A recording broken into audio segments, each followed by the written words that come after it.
दोस्तों नमस्कार। Unique education system की एजुकेशन सीरीज़ में आपका स्वागत है। हम बातचीत कर रहे हैं 6 बेसिक्स के बारे में। पहला basic, use the product and promote the product and open अपनी दुकान। इसके बारे में मुकेश कोठारी जी ने बहुत विस्तार से बातचीत की और उससे मैंने ये सीखा कि जब हम प्रोडक्ट को इस्तेमाल करते हैं तो किस प्रकार हमारा कॉन्फिडेंस लेवल बढ़ता है।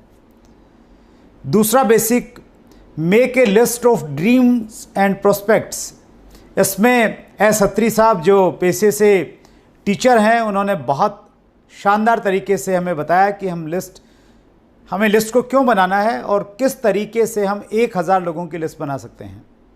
और तीसरा जो बेसिक है, कॉन्टैक्ट एंड इनवाइट, उसमें सुजीत कुमार सिंह जी ने बेहतरीन तरीके से हमें बताया कि जब हम कॉन्टैक्ट करें तो हमें मैच्योर नो सीखे की तरह नहीं काम करना है, हमें प्रोफेशनल्स की तरह काम करना है, तभी हमें रिजल्ट मिलेंगे।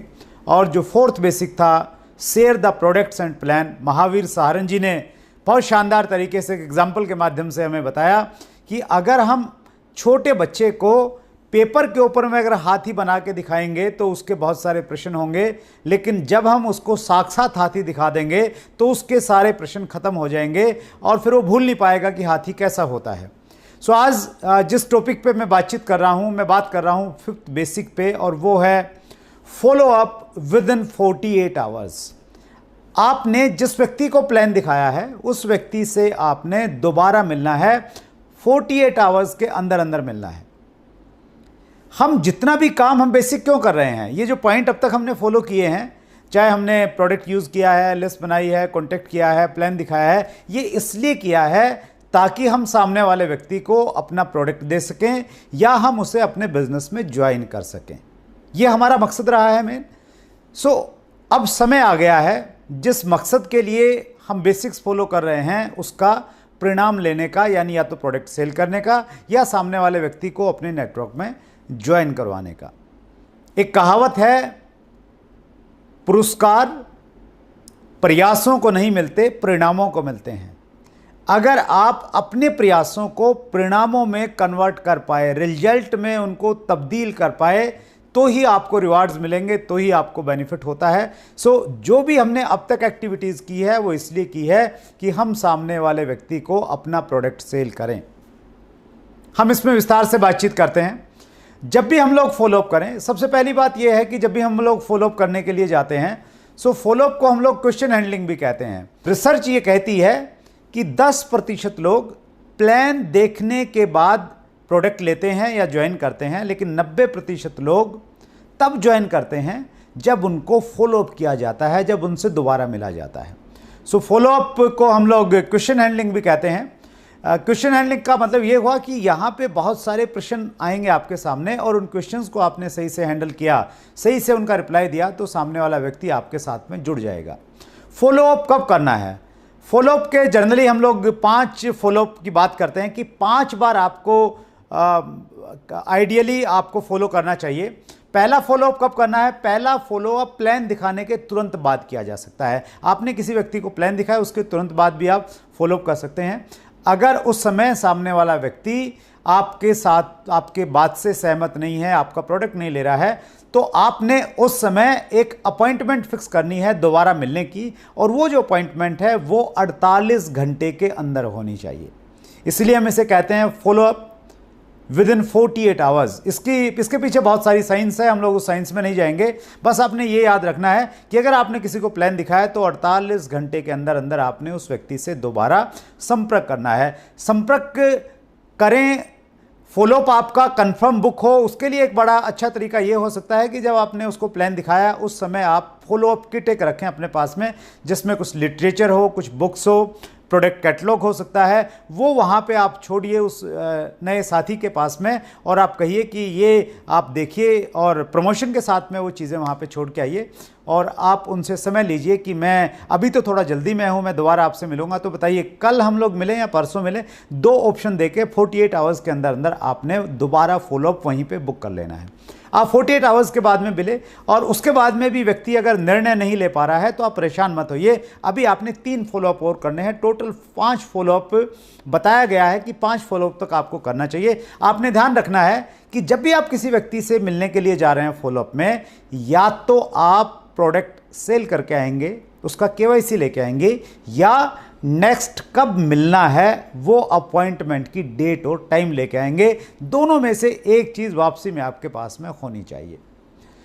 इस प्रकार से हम 5 फॉलोअप कर सकते हैं। जब हम लोग फॉलोअप करेंगे, फॉलोअप करते समय कुछ इंपॉर्टेंट पॉइंट्स है जिनका हमें हमेशा ध्यान रखना चाहिए। पहला पॉइंट है हैव पेशेंस। आपने धैर्य के साथ में बातचीत करनी है, उतावलापन मत दिखाइए, जल्दबाजी मत कीजिए। अक्सर जल्दबाजी में चीज़ें खराब हो जाती हैं। सो आप आराम से मिलिए, बातचीत कीजिए, पेशेंस रखिए अपनी बातचीत में। बी एंथुसियास्टिक, उत्साह में रहिए, एक्साइटमेंट में रहिए।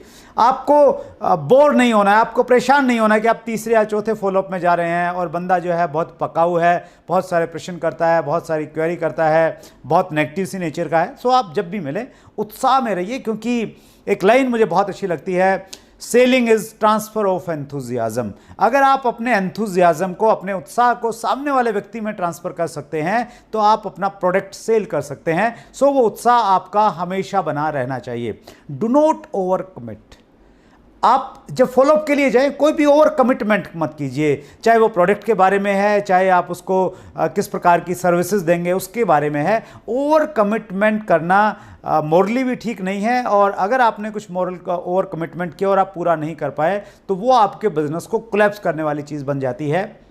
तो fourth point is be honest. ईमानदार रहिए, ईमानदारी से बातचीत कीजिए। जिस प्रोडक्ट के जो परिणाम है वही परिणाम बताइए। और honesty is the best policy. ये हज़ारों साल पहले से रही है और ये आज भी वैसे ही काम करती है। इस दुनिया के जो बहुत बड़े बड़े सेल्स प्रोफेशनल्स हुए हैं, जो कामयाब नेटवर्क मार्केटिंग लीडर्स हुए हैं, उनकी एक खूबी मिलेगी, वो हमेशा ऑनेस्ट रहे हैं। उन्होंने ईमानदारी से काम किया, ईमानदारी से लोगों के साथ में बातचीत की। Do not ask open ended questions.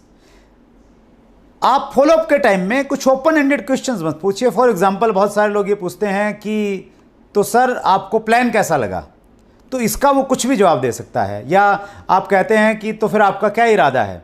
वही प्रश्न पूछिए जिनका रिप्लाई आपको पहले से ही मालूम है कि ये रिप्लाई आ सकता है। फॉर एग्जांपल, आप ये पूछ सकते हैं कि सर मैंने आपको 3 प्रोडक्ट के बारे में बताया, इन 3 में से आपको कौन सा प्रोडक्ट सबसे अच्छा लगा। तो शायद वो तीनों में से एक आपके सामने रखेगा। तो इस प्रकार के प्रश्न पूछिए जिनका पहले से ही उत्तर निर्धारित है। आपकी सीनियर अपलाइन इस बारे में आपकी सहायता करेगी। Do not be emotional. जब आप फॉलोअप में जाते हैं, इमोशनल मत बनिए, भावुक मत बनिए कि वो आपका प्रोडक्ट नहीं ले रहा है, वो आपकी बात नहीं मान रहा है और आप तो इतनी उससे उम्मीद रखते थे। तो इमोशनल मत बनिए। ये जस्ट आपका एक काम है, आप अपना काम करने के लिए गए। आपके पास में एक बहुत बड़ी अपॉर्चुनिटी है, ऊपर वाले ने आपको मौका दिया है जिन लोगों की ज़िंदगी बदलने के लिए। और अगर उसकी किस्मत अच्छी नहीं है तो शायद वो आपकी इस अपॉर्चुनिटी को देख नहीं पा रहा है, तो उसमें भावुक मत होइए। Do not argue. बहस मत कीजिए, आर्गुमेंट में मत जाइए। हमारा मकसद किसी व्यक्ति को हराना नहीं है। हम कोई कोर्ट में नहीं है कि हम दलील देके सामने वाले को हराएंगे। हमारा मकसद है सामने वाले व्यक्ति को बिजनेस में लेना या उसको प्रोडक्ट देने जिससे उसकी हेल्थ बेटर रहे।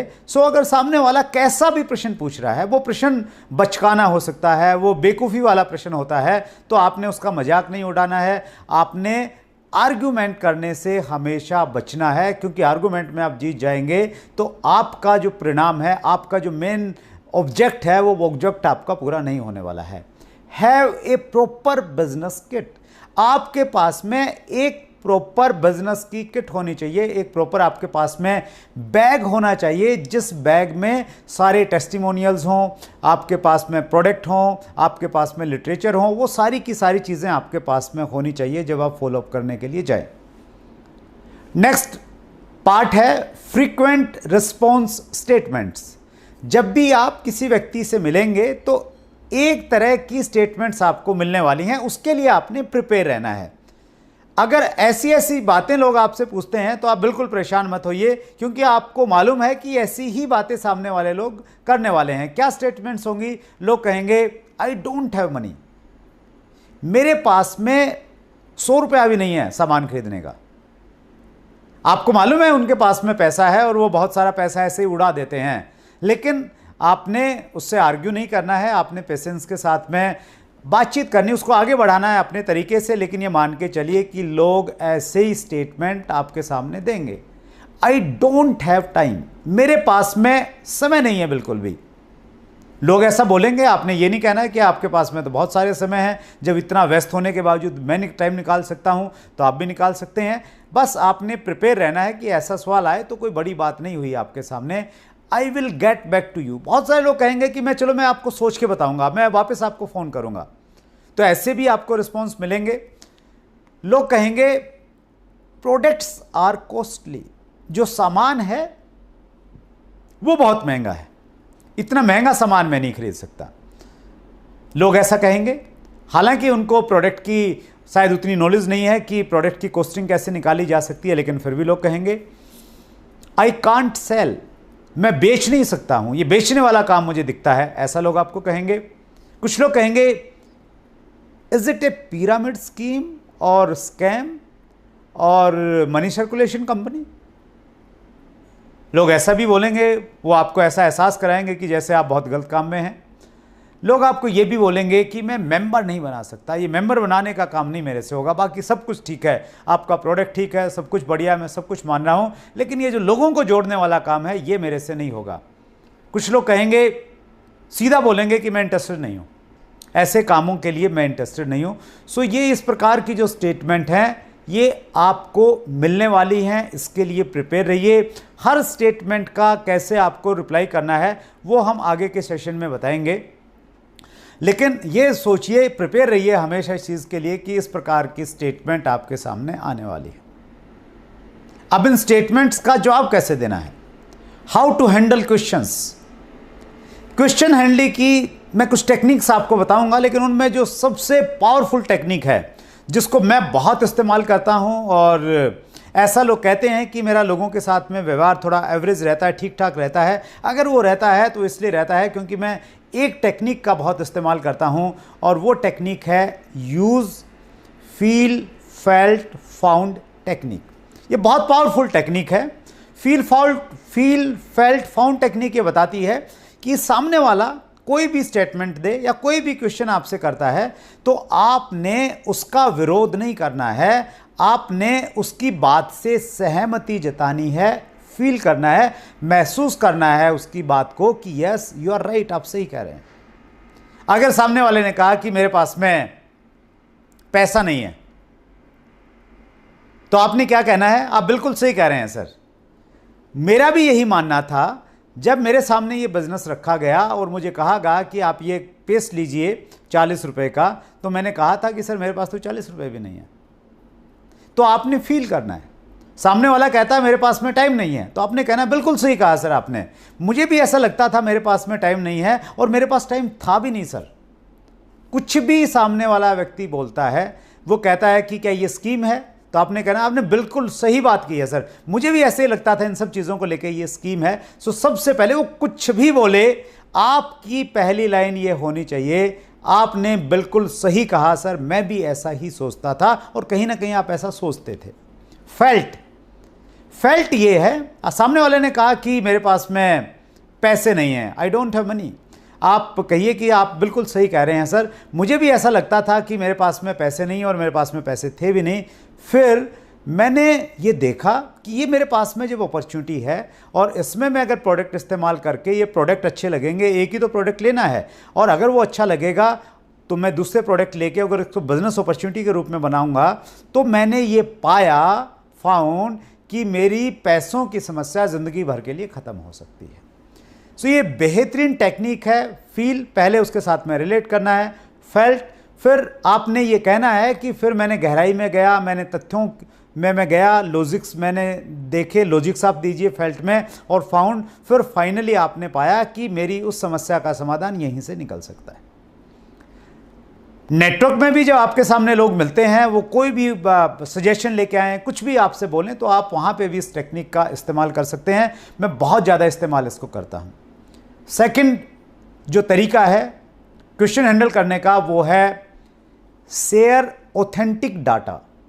आपके पास में कुछ ऑथेंटिक आंकड़े होने चाहिए, डाटा होना चाहिए। अगर वो डाटा आप शेयर करते हैं सामने वाले व्यक्ति से, तो सामने वाला व्यक्ति उस डाटा से और जिस ऑर्गेनाइजेशन का वो डाटा है उससे वो प्रभावित होता है, वो हमारी बात से प्रभावित नहीं होता। क्योंकि हमेशा ये कहा जाता है कि जब हम किसी से बातचीत करते हैं तो हम सेकंड पार्टी हैं, सामने वाला फर्स्ट पार्टी है, और फर्स्ट पार्टी और सेकंड पार्टी में कहीं ना कहीं एक ईगो क्लैश होता है। लेकिन जब हम कोई थर्ड पार्टी लेके आते हैं बीच में, कोई तीसरा व्यक्ति बता रहा होता है, सो अब ईगो क्लैश नहीं होता है और तीसरे व्यक्ति की बात जल्दी समझ में आती है। सो आप डाटा शेयर कीजिए। जब आप डायरेक्ट सेलिंग के बारे में बातचीत कर रहे हैं तो आप बताइए कि सर, डायरेक्ट सेलिंग का जो ग्लोबल टर्नओवर है वो लगभग $1,90,000 का था 2018 में, और इतना बड़ा जो ये नेटवर्क है, इतना बड़ा जो टर्नओवर है, इस टर्नओवर में सबसे ज़्यादा $35,000 अमेरिका का है और हिंदुस्तान की भागीदारी मात्र $1,518 की है।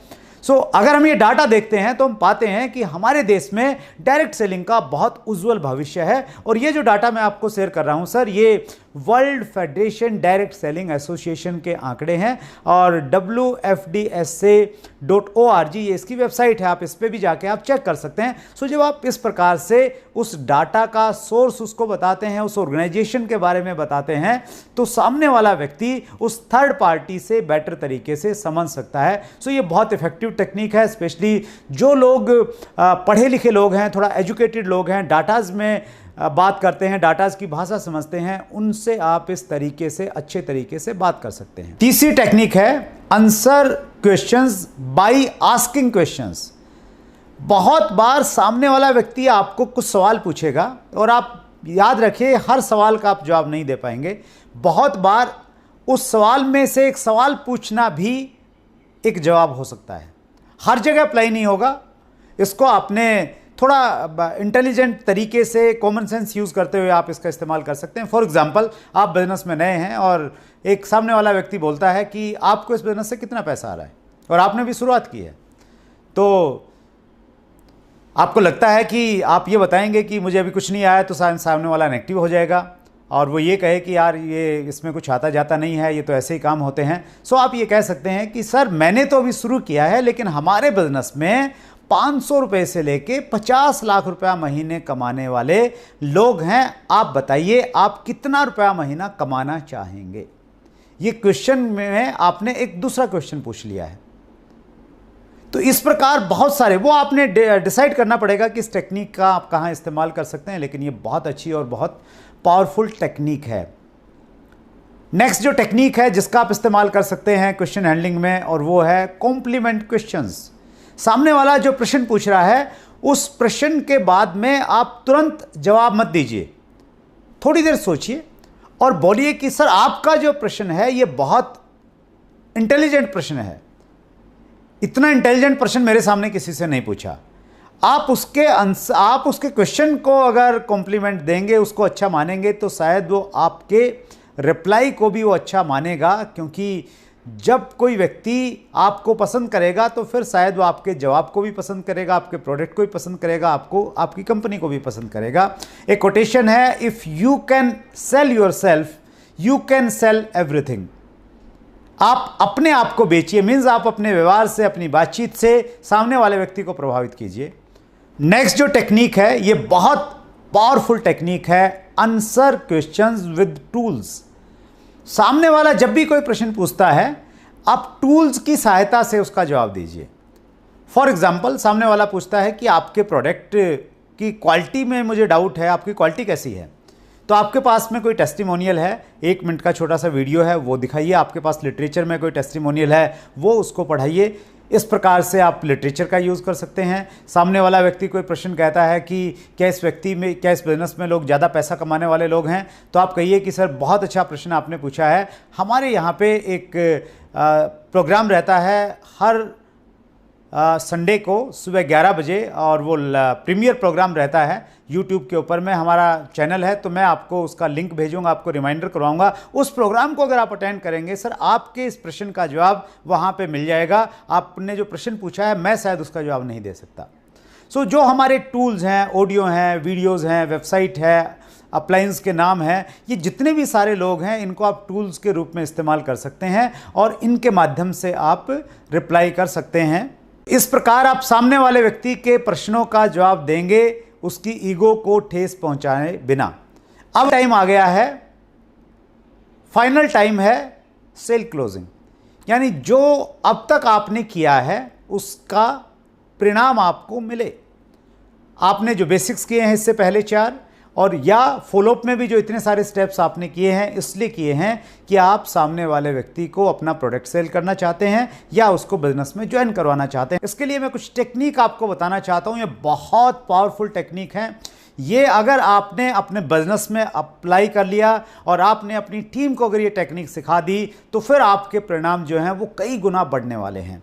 इनमें एक टेक्निक है जिसे हम कहते हैं ट्रायल क्लोज। ट्रायल क्लोज का मतलब यह है कि जब आप प्रेजेंटेशन दे रहे हैं, प्रेजेंटेशन के बीच में ही आप ये चेक करते हैं कि सामने वाला आपके प्रोजेक्ट को कितनी गंभीरता से ले रहा है और वो आपके प्रोडक्ट लेगा या नहीं लेगा। उसके लिए मैं अपना एक एग्जांपल देना चाहता हूं। 2010 में जब मैं एक कार खरीदने वाला था तो मैंने डिसाइड किया कि मैं या तो मर्सिडीज़ खरीदूंगा या मैं ऑडी खरीदूंगा, और उन दोनों में से मैं थोड़ा कंफ्यूज था कि कौन सी लेनी चाहिए। और मैं चला गया दोनों के शोरूम में, मैंने दोनों के जो सेल्स एग्जीक्यूटिव थे उनसे बातचीत की। मैंने बाहर रोड पे किसी एक ऐसे रोड पे जहाँ पे ट्रैफिक नहीं था दोनों गाड़ियों को बुलाया टेस्ट ड्राइव के लिए, तो वो दोनों जो सेल्स एग्जीक्यूटिव थे वहाँ पे आ गए। उन दोनों को मालूम चल गया कि मैं कहीं ना कहीं दोनों का कंपटीशन करवा रहा हूँ। और फिर फाइनली मैंने कहा कि चलो ठीक है, टेस्ट ड्राइव हो गया है, अब मैं शोरूम पे चलते हैं और हम लोग बातचीत करते हैं। तो सबसे पहले मैं ऑडी के शोरूम में गया और एग्जीक्यूटिव से बोला कि गाड़ी तो आपकी ठीक है, लेकिन यार मैंने तो है ना मर्सिडीज़ लेनी है। मर्सिडीज़ के ये फीचर हैं, मर्सिडीज़ इतना बड़ा ब्रांड है, मेरा ड्रीम रहा है कि मैंने मर्सिडीज़ लेनी है, तो मैं तो मर्सिडीज़ लेना चाहता हूँ। तो ऑडी वाले ने ऑडी के फीचर बताए कि नहीं सर, ऑडी में ये फ़ायदा है, ये है, नए ज़माने की गाड़ी है, ये टेक्निक है, ये मर्सिडीज़ में नहीं है, ये ऑडी में है, और वो सारी की सारी चीज़ें उन्होंने बताई। फिर मैंने कहा कि चलिए ठीक है, मैं एक बार मर्सिडीज़ में भी जाना चाहूँगा और मैं आपको वापस मिलता हूँ। फिर मैं मर्सिडीज़ में गया और मर्सिडीज़ में जाके जो उन्होंने प्लस पॉइंट बताए थे ऑडी के, वो मैंने बताया कि यार ऑडी में तो ये फ़ायदे हैं और मर्सिडीज़ में ये प्रॉब्लम्स है, ये तो पुराने ज़माने की गाड़ी है। सो जो मर्सिडीज़ का सेल्स एग्जीक्यूटिव था, he was a intelligent person और उसने ट्रायल क्लोज को इस्तेमाल किया। जब मैं उसको इस चीज़ में उलझा रहा था, कंपैरिजन करवा रहा था कि ऑडी बेटर है मर्सिडीज़ से, उसने मुझे कहा हंसते हुए कि सर ये तो हम आपको कन्विंस करेंगे कि मर्सिडीज़ क्यों बेटर है, ये तो मैं आपको कन्विंस कर दूंगा, डोंट वरी, लेकिन मैं आपसे ये जानना चाहता हूं अगर आप मर्सिडीज़ लेंगे तो आपको कौन सा कलर पसंद है। तो मैंने पूछा कौन कौन से कलर आते हैं आपके यहाँ पे, तो उन्होंने कई सारे कलर दिखाए और शोरूम में गाड़ी खड़ी थी, वो बोला कि एक ये भी कलर है सर, ये सबसे ज़्यादा बिकता है। मैंने कहा हाँ ये कलर लगता तो मुझे भी अच्छा है। तो उन्होंने कहा कि सर 90% लोग यही कलर खरीदते हैं। और ऐसे करते करते वो कब मुझे ऑडी से निकाल के मर्सिडीज़ में लेके आया और 40 लाख रुपए का चेक मेरे से लेके कब चला गया मुझे मालूम नहीं चला। वो ट्रायल क्लोज थी उनकी कि उन्होंने जहां मैं इंटेलिजेंट बन के उसको उलझा रहा था, वो ऐसे निकाला उसने और निकाल के वो मेरे से सेल क्लोज करके चला गया। तो आप भी इस टेक्निक का इस्तेमाल कर सकते हैं। जब आप प्रेजेंटेशन देते हैं, सामने वाले का इंटरेस्ट चेक कर सकते हैं, बीच में उसको जहाँ पे वो उलझा हुआ है उससे बाहर निकाल के दूसरी दिशा में आप डाइवर्ट कर सकते हैं। ये बहुत इफेक्टिव है, लेकिन जब आपका थोड़ा एक्सपीरियंस हो जाएगा आप इसका अच्छे से इस्तेमाल कर सकते हैं। दूसरी जो सेल क्लोजिंग टेक्निक है वो है Ben Franklin closing. Ben Franklin ने एक बहुत अच्छा आइडिया दिया है और बेन फ्रैंकलिन का आइडिया ये कहता है कि जब आप सामने वाले व्यक्ति को कोई प्रोडक्ट सेल कर रहे हैं और सामने वाला व्यक्ति कंफ्यूज है, उसको लगता है कि यार लूँ नहीं लूँ, कोई नुकसान तो नहीं हो जाएगा, उस समय आप क्या कीजिए, एक पेपर लीजिए, पेपर में एक लाइन लगाइए, उसको 2 पार्ट में डिवाइड कर दीजिए और एक साइड में लिखिए फ़ायदे और दूसरी साइड में लिखिए नुकसान, कि अगर वो प्रोडक्ट लेता है तो उसको क्या क्या फ़ायदे होंगे, अगर वो प्रोडक्ट नहीं लेता है तो उसको क्या नुकसान होंगे। यानी अगर वो प्रोडक्ट ले लिया, फॉर एग्जांपल उसने 1000 रुपये का प्रोडक्ट लिया तो उसको क्या क्या फ़ायदे हो जाएंगे, और 1000 रुपये का जो प्रोडक्ट लिया है वो प्रोडक्ट लेने से उसको नुकसान क्या हो जाएगा, या अगर उसने ज्वाइन कर लिया तो क्या क्या फ़ायदे हो जाएंगे, अगर उसने ज्वाइन कर लिया तो नुकसान क्या हो जाएगा उससे।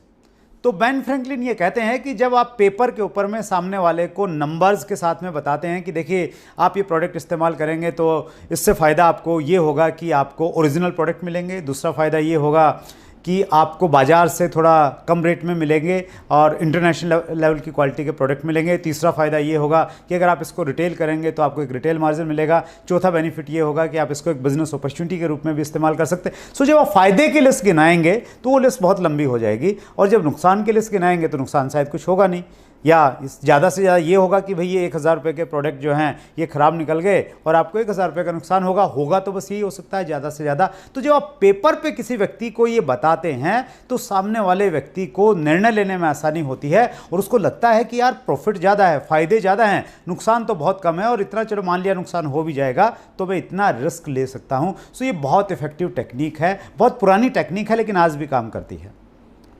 तीसरी जो टेक्निक है उससे हम कहते हैं पॉइंटेड क्लोजिंग।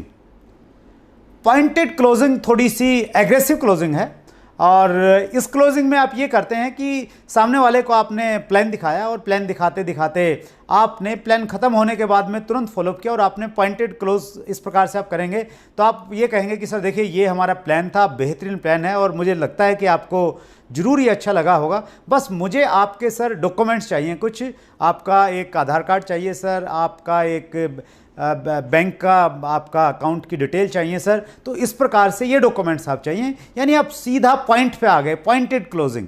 सो ये भी थोड़ा सा आपने डिपेंड करता है कि आप कहाँ इसका इस्तेमाल कर रहे हैं, ये आपने देखना पड़ेगा, कॉमन सेंस यूज़ करना पड़ेगा कि किस व्यक्ति पे आप कौन सी सेल क्लोजिंग की टेक्निक आप इस्तेमाल कर सकते हैं। चौथी जो टेक्निक है वो है कंडीशनल क्लोज। कंडीशनल क्लोज में ये रहता है, देखिए सामने वाला व्यक्ति चाहे 100 रुपये का प्रोडक्ट ले या 10,000 रुपये का प्रोडक्ट ले, वो कहीं ना कहीं डाउटफुल है कि मुझे नुकसान तो नहीं हो जाएगा, कहीं मैं लुटपिट तो नहीं जाऊंगा। तो उस प्रकार का एक नेचुरल एक वो डाउट क्रिएट होता है जब हम भी कोई प्रोडक्ट लेते हैं तो हमारे पास में भी हमारी भी यही स्थिति होती है। सो यहाँ पे आप कंडीशनल क्लोजिंग का इस्तेमाल कर सकते हैं। कंडीशनल क्लोजिंग कैसे, आप ये कह सकते हैं कि सर ये प्रोडक्ट आप रखिए, इसको इस्तेमाल कीजिए, और अगर आपको ये प्रोडक्ट पसंद नहीं आया तो मैं 2 दिन के बाद मैं दोबारा आपसे मिलूंगा, उस समय आप ये प्रोडक्ट मुझे वापस दे दीजिएगा और मैं आपका पैसा रिटर्न कर दूंगा आपको।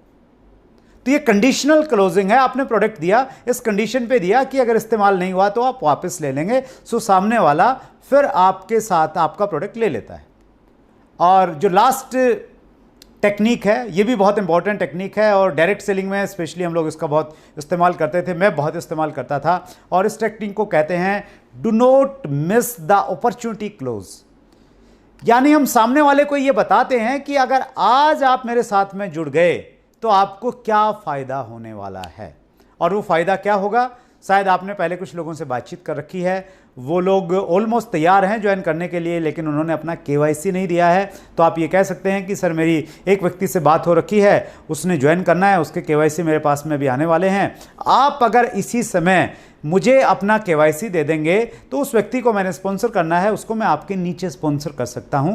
ये एक टेक्निक है, इसका इस्तेमाल आप कर सकते हैं, और इस मामले में स्पेशली पर्टिकुलर इस टेक्निक में आप अपने अपलाइन से भी काउंसलिंग कर सकते हैं। सो ये जो टेक्निक है सेल क्लोजिंग की टेक्निक, ये बहुत इफेक्टिव टेक्निक है।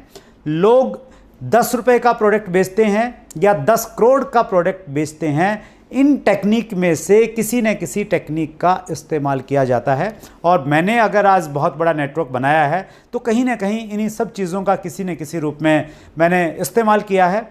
मुझे उम्मीद है कि आपको ये टेक्निक्स अच्छी लगी होंगी, और कोई भी चीज़ अगर आपको अच्छी लगती है लेकिन अगर आपने उसको अप्लाई नहीं किया है, आप उसको व्यवहार में नहीं लेके आ रहे हैं, आप उसका इस्तेमाल नहीं कर रहे हैं, तो वो सारी की सारी चीज़ें आपके लिए व्यर्थ हो जाती हैं। एक कोटेशन है, knowing and not doing is equal to not knowing. यानी जानना और नहीं करना का मतलब है नहीं जानना, यानी आपने कुछ जाना ही नहीं है। सो इन टेक्निक को आप अप्लाई कीजिए, अपनी टीम में इसके बारे में बातचीत कीजिए, और यूनिक एजुकेशन सिस्टम की तरफ से जो ये एक बेहतरीन कार्यक्रम चल रहा है एजुकेशन की सीरीज़, इसको आप फॉलो करते जाइए। बेसिक्स हम लोग कंप्लीट करने वाले हैं, उसके बाद हम कोर पे बातचीत करेंगे, हम लोग कार्डिनल पे बातचीत करेंगे। और जैसे ही आपको मालूम है कि सोमवार से शनिवार तक हर रोज़ 7 बजे हमारा एक ट्रेनिंग प्रोग्राम रहता है और संडे को एक बड़ा कार्यक्रम हम लोगों का रहता है। एक शानदार लीडर्स एक सेमिनार लेता है आपके लिए, 11 बजे का उसका टाइमिंग रहता है। और अब तक अगर आपने यूनिक एजुकेशन सिस्टम चैनल को अगर सब्सक्राइब नहीं किया है तो इतनी सारी इन्फॉर्मेशन आपको मिलेंगी कैसे। सो सब्सक्राइब कीजिए, अपनी टीम को सब्सक्राइब करवाइए, बेल आइकन दबा दीजिए ताकि सारी इन्फॉर्मेशंस आपके पास में आए। मैं यूनिक एजुकेशन सिस्टम का बहुत धन्यवाद करता हूं और जो हमारे प्रेसिडेंट हैं मुकेश कोठारी सर, उनका धन्यवाद करता हूं।